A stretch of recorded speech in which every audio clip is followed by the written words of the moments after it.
The Prime Minister has apologised on behalf of the British state after the final inquiry into the Grenfell fire disaster revealed decades of failure by government ministers, civil servants, local government and the private sector. Well, the Deputy Prime Minister, of course, is also Secretary of State for Communities, Housing and Local Government. Angela Rayner joins us now. Oh, my goodness, 72 deaths, 72 lives with all the love and connection that would have sprung from that lost, and we now know, avoidably.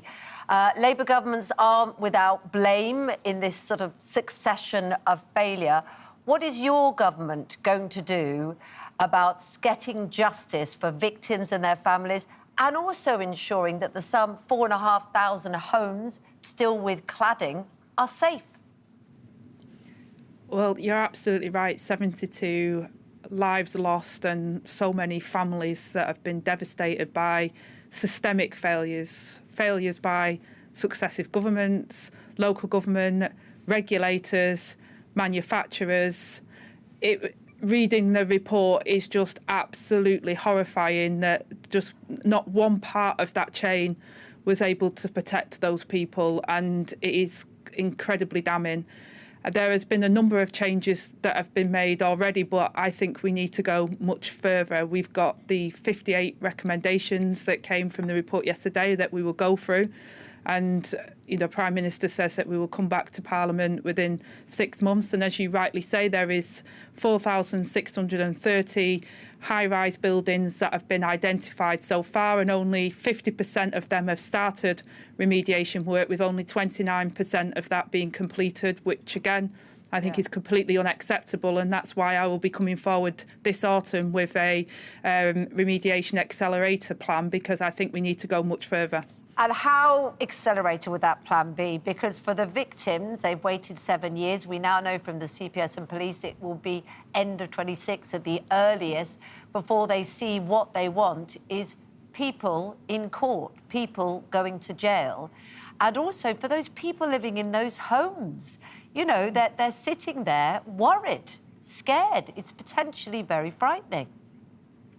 Absolutely, and we'll do everything we can to support the Met Police in their investigation. A very complex, large investigation that the Met Police are undertaking, but we will do everything we can as a government to give them all the resources they need to be able to do that. Have you a sense of the timescale?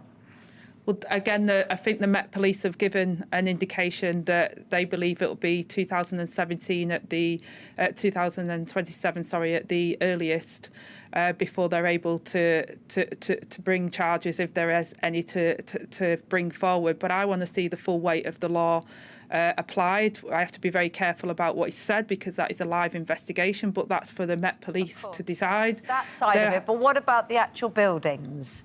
Can you give a timescale on that?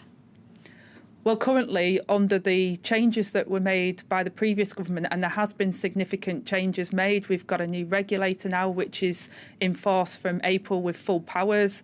There is the Building Safety Act that has been enacted. There's a number of changes that have been made. There's been over 400 legal actions taken against the building owners to make sure that remediation happens. But I think it's going far too slow. So that's why I'm keen on the time, because we're talking about 172,000 dwellings that right now, this morning, are unsafe for the families, for the individuals living within them. So, we know that the regulations, and there have been changes, but what can you tell them in terms of days, months, years they'll have to carry on in this situation?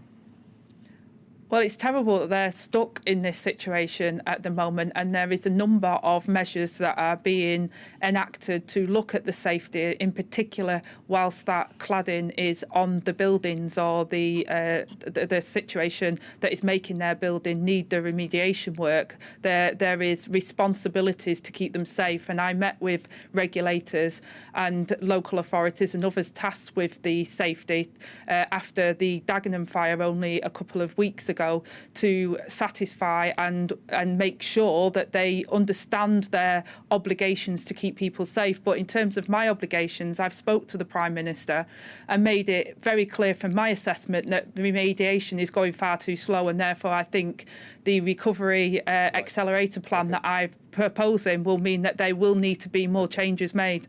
Thank you, and I'm sure you'll keep us in touch with those conversations and that timetable. Let me take you to a decision which the Labour government has made. We've had a big response from our viewers all week about the decision to remove the winter fuel allowance from the majority of pensioners. It was pretty clear in Prime Minister's questions yesterday when this was being discussed, from the look on your face, this was not something that you wanted to see a Labour government doing. Can I read you this from Rachel, who said to us, "My mother is 89, is £2 above the limit for pension credit. Therefore, she will have to choose between heating and eating this winter." How do you explain to our viewers, to Rachel, why poorer pensioners are losing the winter allowance this year? Well, first of all, I absolutely appreciate what Rachel is saying, and there's many pensioners that, first of all, are entitled to pension credit who are not receiving it, and we need to desperately make sure that those people are, and we've got a programme to try and make sure that people do that. Nobody wants to do this. You're absolutely right, Ed. So Rachel's mum is not in poverty. She's actually above the pension credit limit, but she's still on a low income. Absolutely, and I'll come on to that, but I just wanted to say this is not something, as you rightly point out, that I want to do or that this government wanted to do, but we were left with the disaster of the last government and the finances. There is, for those that are not eligible for pension credit, there is the Household Support Fund, which the Chancellor announced this week that will be extended, which is over 400 million in England, and it has Barnett formula consequentials for devolved nations to help those pensioners who may need it, who do not qualify for pension credit, so they don't have to go cold this winter. And we've protected the triple lock. But this is not a situation we wanted to be in. I understand that. Can I ask you, you've said you don't want to do this. The Chancellor, the Prime Minister have all said they don't want to take the winter allowance from pensioners.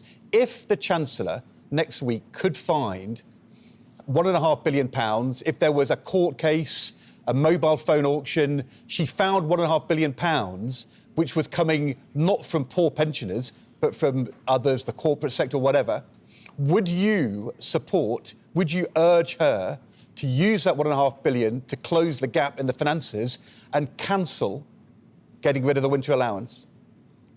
Well, just to put it into context, Ed, the gap in the finances is £22 billion. Yeah, but the winter allowance is £1.5 billion. So the winter allowances, and we've also had, pressure, rightly pressure, around the two-child cap limit and some of the other policies that the previous government put forward. But when you have a £22 billion black hole in your economy that is in year, we are having to stabilise the economy. And I'd say on that point as well, and Ed, you'll know that from your previous role, is that the previous government let inflation go up to nearly 11%. It's pensioners that felt that the greatest, and therefore making sure that we have a stable economy that we can grow to pay for our public services is incredibly important. Would you support using the money to abolish getting rid of the winter allowance?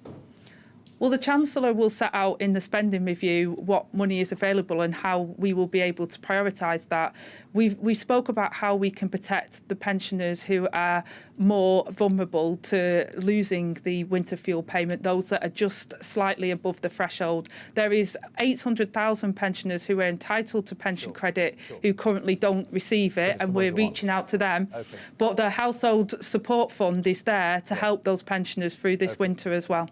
Angela Rayner, thank you very much indeed for talking to us this morning. Thank you. Thank you very much indeed.